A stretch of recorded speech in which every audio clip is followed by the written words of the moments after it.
നിഴൽ രൂപങ്ങളുടെ തറവാട്. പശ്ചിമഘട്ടത്തിന്റെ താഴ്വരയിലുള്ള മംഗലശ്ശേരി തറവാട്ടിലേക്ക് മീര എത്തുമ്പോൾ സന്ധ്യ മയങ്ങിയിരുന്നു. പൂട്ടിക്കിടന്ന തറവാട് വൃത്തിയാക്കി താമസയോഗ്യമാക്കാൻ എത്തിയതായിരുന്നു അവൾ. വീടിനുള്ളിൽ കാലമെടുത്തു വെച്ചപ്പോൾ തന്നെ തണുത്ത ഒരു കാറ്റ് അവളെ വന്നു പൊതിഞ്ഞു.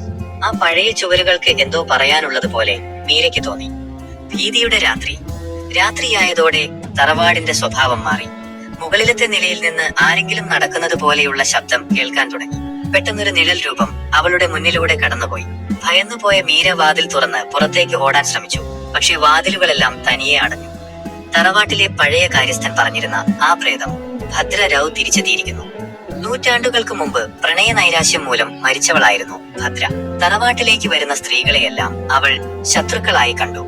രക്ഷകന്റെ വരവ്.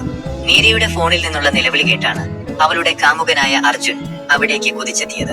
പുറത്തെ ഗേറ്റ് പൂട്ടിക്കിടക്കുകയായിരുന്നു. മതിൽ ചാടിക്കിടന്ന് അവൻ അകത്തെത്തിയപ്പോൾ കണ്ടത് കാറ്റിലുലയുന്ന വിളക്കുകൾക്കിടയിൽ ബോധരഹിതയായി കിടക്കുന്ന മീരയെയാണ്. ഭദ്രയുടെ ആത്മാവ് മീരയെ തറവാടിന്റെ ഇരുളിലേക്ക് വലിച്ചുകൊണ്ടുപോകാൻ ശ്രമിക്കുകയായിരുന്നു.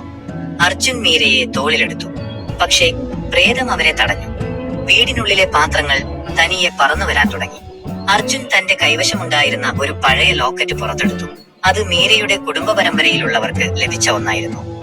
ആ ലോക്കറ്റിലെ വിശുദ്ധമായ ചിഹ്നം കണ്ടതും ഭദ്രയുടെ രൂപം അലറിക്കൊണ്ട് പിൻവാങ്ങി. അന്ത്യം. ആ അവസരം മുതലെടുത്ത് അർജുൻ മീരയെയുമായി തറവാടിന് പുറത്തേക്ക് ഓടി. അവർ കാറിൽ കയറി ദൂരേക്ക് പോകുമ്പോൾ തറവാടിന്റെ ജനലിലൂടെ ആ പഴയ നിഴൽ അവരെ നോക്കി നിൽക്കുന്നുണ്ടായിരുന്നു. പ്രണയത്തിന്റെ കരുത്ത് മീരയെ മരണത്തിന്റെ കൈകളിൽ നിന്ന് രക്ഷിച്ചു.